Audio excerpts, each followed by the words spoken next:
ಗೌರಿಬಿದನೂರು ನಗರದ ನೇತಾಜಿ ಕ್ರೀಡಾಂಗಣದಲ್ಲಿ ರಾಷ್ಟ್ರೀಯ ಹಬ್ಬಗಳ ಆಚರಣಾ ಸಮಿತಿ ವತಿಯಿಂದ ಹಮ್ಮಿಕೊಂಡಿದ್ದ 80ನೇ ಸ್ವಾತಂತ್ರ್ಯ ದಿನಾಚರಣೆ ಕಾರ್ಯಕ್ರಮದಲ್ಲಿ ರಾಷ್ಟ್ರಧ್ವಜ ವಂದನೆ ಸ್ವೀಕರಿಸಿ ಮಾತನಾಡಿದ ಅವರು, ತಾಲೂಕಿನ ಸಮಗ್ರ ಅಭಿವೃದ್ಧಿಗೆ ಸರ್ಕಾರದಿಂದ ಹೆಚ್ಚಿನ ಅನುದಾನ ತಂದು ಮೂಲಸೌಕರ್ಯಗಳನ್ನು ಬಲಪಡಿಸುವ ನಿಟ್ಟಿನಲ್ಲಿ ಕ್ರಮ ಕೈಗೊಳ್ಳಲಾಗುತ್ತಿದೆ.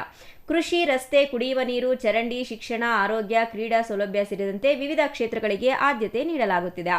ನೇತಾಜಿ ಕ್ರೀಡಾಂಗಣವನ್ನು ಮತ್ತಷ್ಟು ಅಭಿವೃದ್ಧಿಪಡಿಸಿ ಯುವಜನರಿಗೆ ಕ್ರೀಡಾ ಚಟುವಟಿಕೆಗಳಿಗೆ ಉತ್ತಮ ಅವಕಾಶ ಕಲ್ಪಿಸಲಾಗುವುದು. ರೈತರು, ಮಹಿಳೆಯರು, ಯುವಕರು ಹಾಗೂ ಬಡವರ ಕಲ್ಯಾಣಕ್ಕೆ ಸರ್ಕಾರದ ಯೋಜನೆಗಳನ್ನು ಸಮರ್ಪಕವಾಗಿ ತಲುಪಿಸುವ ಮೂಲಕ ತಾಲೂಕನ್ನ ಮಾದರಿ ಕ್ಷೇತ್ರವನ್ನಾಗಿ ರೂಪಿಸಲು ಶ್ರಮಿಸಲಾಗುವುದು ಎಂದು ತಿಳಿಸಿದರು.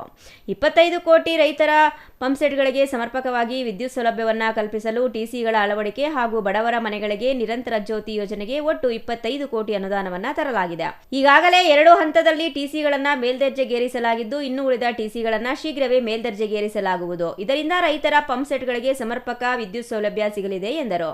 ನಿರಂತರ ಜ್ಯೋತಿ ಈಗಾಗಲೇ ಗ್ರಾಮೀಣ ಭಾಗಗಳಲ್ಲಿ 2500 ಮನೆಗಳಿಗೆ ನಿರಂತರ ಜ್ಯೋತಿ ವಿದ್ಯುತ್ ಸೌಕರ್ಯ ಕಲ್ಪಿಸಲಾಗುವುದು. ಮತ್ತೆ 2000 ಮನೆಗಳಿಗೆ ನಿರಂತರ ಜ್ಯೋತಿ ಸಂಪರ್ಕವನ್ನು ಕಲ್ಪಿಸುವುದಾಗಿ ತಿಳಿಸಿದರು.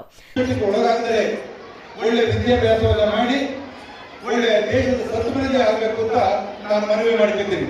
ಅದೇ ರೀತಿ ಇವತ್ತಿನ ದಿನದಲ್ಲಿ ಎಲ್ಲರೂ ಕೂಡ ಬಹಳ ವಿದ್ಯಾರ್ಥಿನಿಯರು ಬಹಳ ಅಚ್ಚುಕಟ್ಟಾಗಿ ತಹಸೀಲ್ದಾರ್ ಕೆಎಂ ಅರವಿಂದ್ ಧ್ವಜಾರೋಹಣ ನೆರವೇರಿಸಿ ಮಾತನಾಡಿ, ದೇಶದ ಸ್ವಾತಂತ್ರ್ಯಕ್ಕಾಗಿ ಹೋರಾಡಿದ ಮಹನೀಯರ ತ್ಯಾಗ, ಬಲಿದಾನ ಹಾಗೂ ಆದರ್ಶಗಳನ್ನು ಪ್ರತಿಯೊಬ್ಬರೂ ಸ್ಮರಿಸಬೇಕು. ಸ್ವಾತಂತ್ರ್ಯವು ಕೇವಲ ಸಂಭ್ರಮಿಸುವ ದಿನವಾಗದೆ ದೇಶದ ಅಭಿವೃದ್ಧಿ ಮತ್ತು ಪ್ರಗತಿಗೆ ನಮ್ಮ ಜವಾಬ್ದಾರಿಯನ್ನ ನೆನಪಿಸುವ ದಿನವಾಗಬೇಕು ಎಂದರು. ಯುವಜನರು ದೇಶಭಕ್ತಿ, ಶಿಸ್ತು, ಸೇವೆ ಮನೋಭಾವ ಮತ್ತು ಸಾಮಾಜಿಕ ಜವಾಬ್ದಾರಿಯನ್ನ ಬೆಳೆಸಿಕೊಂಡು ರಾಷ್ಟ್ರ ನಿರ್ಮಾಣದಲ್ಲಿ ಸಕ್ರಿಯವಾಗಿ ಪಾಲ್ಗೊಳ್ಳಬೇಕು. ಶಿಕ್ಷಣ, ಸ್ವಚ್ಛತೆ, ಪರಿಸರ ಸಂರಕ್ಷಣೆ ಹಾಗೂ ಸಾಮಾಜಿಕ ಸಾಮರಸ್ಯಕ್ಕೆ ಹೆಚ್ಚಿನ ಆದ್ಯತೆ ನೀಡಬೇಕು ಎಂದು ಕರೆ ನೀಡಿದರು. ಇವತ್ತಿನ ದಿನ ದೇಶದಾದ್ಯಂತ 80ನೇ ಸ್ವಾತಂತ್ರ್ಯ ದಿನಾಚರಣೆಯನ್ನು ವಿಜೃಂಭಣೆಯಿಂದ ಆಚರಿಸುತ್ತಿದ್ದೇವೆ. 1947 15 ಆಗಸ್ಟ್ ಭಾರತಕ್ಕೆ ಸ್ವಾತಂತ್ರ್ಯ ಬಂದಂತಹ ದಿನ.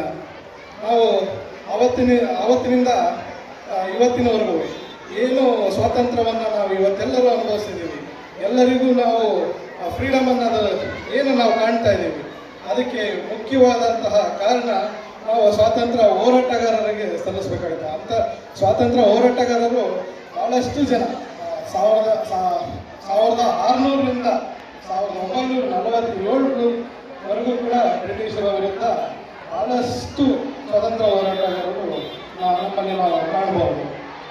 ಅದರಲ್ಲಿ ಮುಖ್ಯವಾಗಿ ನಾವು ನೋಡ್ತಕ್ಕಂಥದ್ದು ಮಹಾತ್ಮ ಗಾಂಧೀಜಿಯವರನ್ನು. ನಾವು 1900 ಮಂಜುನಾಥ್, ಸಿಟಿವಿ ನ್ಯೂಸ್, ಗೌರಿಬಿದನೂರು.